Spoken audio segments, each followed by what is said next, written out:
how you see Pakistan's these high-level contacts, and do you think United States is fully convinced about Pakistan's narrative on the terrorism that emanates from Afghanistan into Pakistan? It is very important to clearly point out that Pakistan is not fighting terrorism only for its own national security.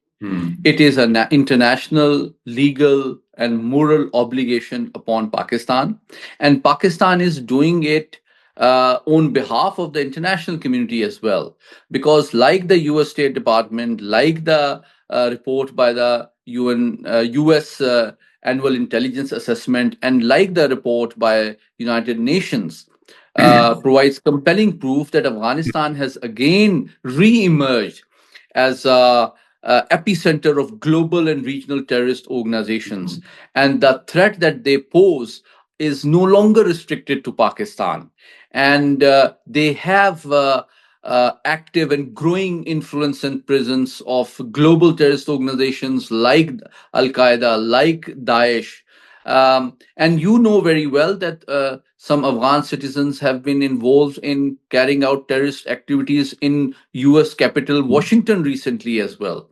And Daesh and Al Qaeda have a global agenda. So I think it is incumbent upon the international community, but most importantly, the Western powers like the US, to actively and consistently support Pakistan.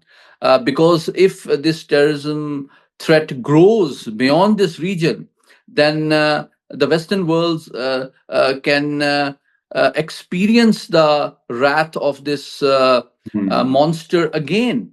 It is very important that Pakistan is the first line of defense on behalf of the civilized world to protect them from the menace of terrorism.